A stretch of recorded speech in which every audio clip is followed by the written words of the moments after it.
Hello everyone. NABARD assistant manager in grade A പോസ്റ്റുകളിലേക്കുള്ള അപേക്ഷ ക്ഷണിച്ചിട്ടുണ്ട്. ജൂലൈ 27 മുതൽ ആഗസ്റ്റ് 15 വരെ അപേക്ഷ അയക്കാനുള്ള ഡേറ്റ് ഉണ്ട്.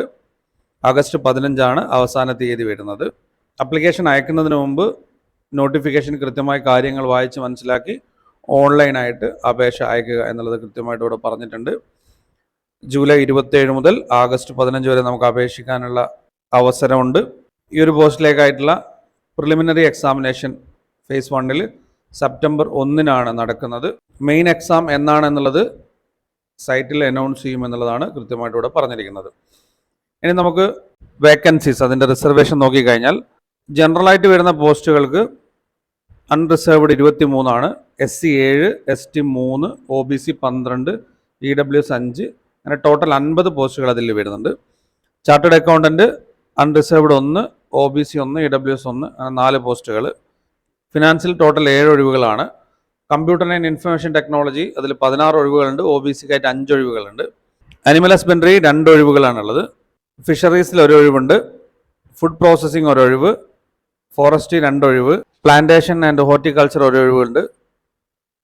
ജിയോ ഇൻഫർമാറ്റിക് 1 ഒഴിവുണ്ട്. Development management 3 ഒഴിവുകളുണ്ട്. സ്റ്റാറ്റിറ്റിക്സ് 2 ഒഴിവുകൾ. സിവിൽ എഞ്ചിനീയറിംഗ് 3 ഒഴിവുകളാണ്. ഇലക്ട്രിക്കൽ എഞ്ചിനീയറിംഗ് 1 ഒഴിവുണ്ട്. എൻവയോൺമെൻറ്റൽ എഞ്ചിനീയറിംഗ് ആൻഡ് സയൻസ് 2 ഒഴിവുകൾ.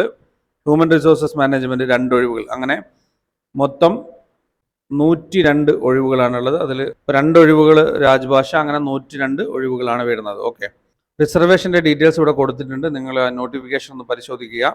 PWD, OBC, SC, ST അങ്ങനെയുള്ള റിസർവേഷൻ ഡീറ്റെയിൽസ് എല്ലാം തന്നെ കൊടുത്തിട്ടുണ്ട്. ഇനി അടുത്തത് എലിജിബിലിറ്റി ക്രൈറ്റീരിയ.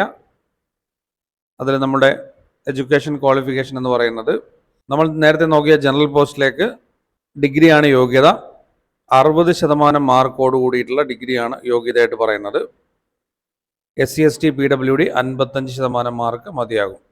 ഇനി നമുക്ക് PG ഉണ്ടെങ്കിൽ അതിൽ 55% മാർക്ക് മതിയാകും എന്നുള്ളതും പറഞ്ഞിട്ടുണ്ട്.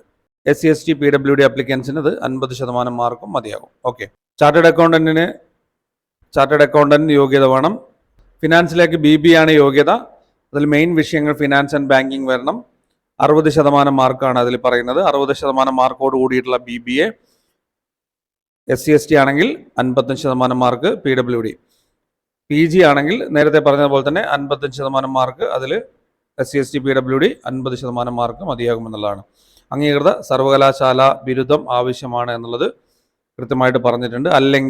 അല്ലെങ്കിൽ ഫിനാൻസ് ആൻഡ് ഇൻവെസ്റ്റ്മെൻറ്റ് അനാലിസിസ് 60% മാർക്കോട് കൂടിയിട്ടുള്ള ഡിഗ്രിയാണ് പറഞ്ഞിരിക്കുന്നത്. നിങ്ങളത് വായിച്ച് മനസ്സിലാക്കുക. അടുത്ത post computer and information technology. Computer സയൻസിൽ പോസ്റ്റ് ഗ്രാജുവേറ്റ് ഉള്ളവർക്ക് 55% മാർക്ക് മതിയാകും. എഞ്ചിനീയറിംഗ് ബിരുദമുള്ളവർക്ക് 60% മാർക്കോട് കൂടിയിട്ട് ഈ ഒരു പോസ്റ്റിലേക്ക് അപേക്ഷ അയക്കാം. കമ്പ്യൂട്ടർ സയൻസിൽ PG ഉള്ളവർക്ക് 55% മാർക്ക് ഉണ്ടെങ്കിലും അപേക്ഷ അയക്കാം എന്നുള്ളതാണ്. ബാക്കിയുള്ള പോസ്റ്റുകളിലൊക്കെ നിങ്ങൾ കൃത്യമായിട്ട് കാര്യങ്ങൾ വായിച്ച് മനസ്സിലാക്കുക. ഓരോ പോസ്റ്റിലും അതാത് വിഷയങ്ങളിലുള്ള ഡിഗ്രിയും 60% മാർക്കുമാണ് പറയുന്നത്. സോഷ്യൽ വർക്കിൽ PG ഡിഗ്രി ഉള്ളവർക്ക് ഡെവലപ്മെൻറ്റ് മാനേജ്മെൻറ്റ് എന്ന പോസ്റ്റിലേക്ക് അപേക്ഷ അയക്കാൻ സാധിക്കും.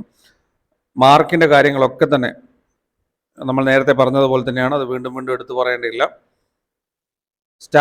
Mathematical economics, econometrics, statistics and informatic, applied statistics, ഇതിലൊക്കെ തന്നെ ഡിഗ്രി ഉള്ളവർക്ക് 60% മാർക്ക് ഉണ്ടെങ്കിലും നിങ്ങൾക്ക് സ്റ്റാറ്റിറ്റിക്സ് എന്ന പോസ്റ്റിലേക്ക് അപേക്ഷ അയക്കാം. സിവിൽ എഞ്ചിനീയറിംഗ് ഇതുപോലെ തന്നെ ഡിഗ്രി 60% മാർക്കാണ്. ഇലക്ട്രോണിക് എഞ്ചിനീയറിംഗ് അതിലും 60% മാർക്കാണ്.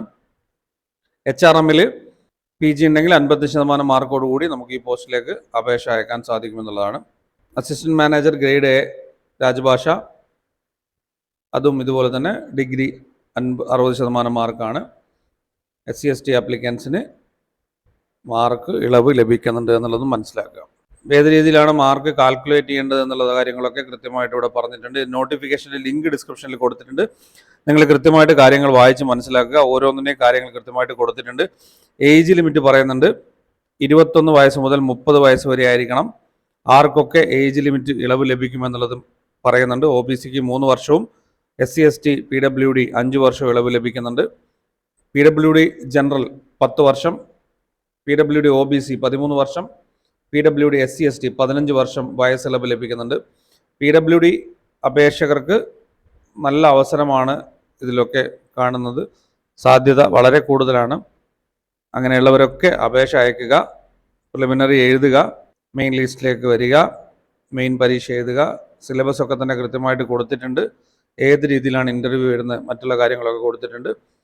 നിങ്ങൾ ഓരോ കാര്യങ്ങളും വായിച്ച് മനസ്സിലാക്കുക. ഇതിൻ്റെ പ്രൈമറി കാര്യങ്ങൾ മാത്രമാണ് നമ്മളിവിടെ ഡിസ്കസ് ചെയ്തിരിക്കുന്നത്. ഇത്രയും കാര്യങ്ങളാണ് ഇതിൽ അറിയാനുള്ളത്. അപ്പോൾ നിങ്ങൾ ചെയ്യേണ്ട കാര്യം, ഇതുപോലുള്ള കാര്യങ്ങൾ വളരെ വേഗത്തിൽ നിങ്ങൾക്ക് ലഭിക്കാനായിട്ട് നമ്മുടെ ഈ ഒരു ചാനൽ സബ്സ്ക്രൈബ് ചെയ്ത് ഫോളോ ചെയ്യുക. അപേക്ഷ ഓൺലൈനായിട്ട് അയക്കേണ്ടതാണ്. അപ്പോൾ നിങ്ങൾക്ക് ഉപകാരപ്രദമായിട്ടുള്ള മറ്റൊരു വിഷയമായി അടുത്ത വീഡിയോയിൽ കാണാം. Keep watching, stay safe.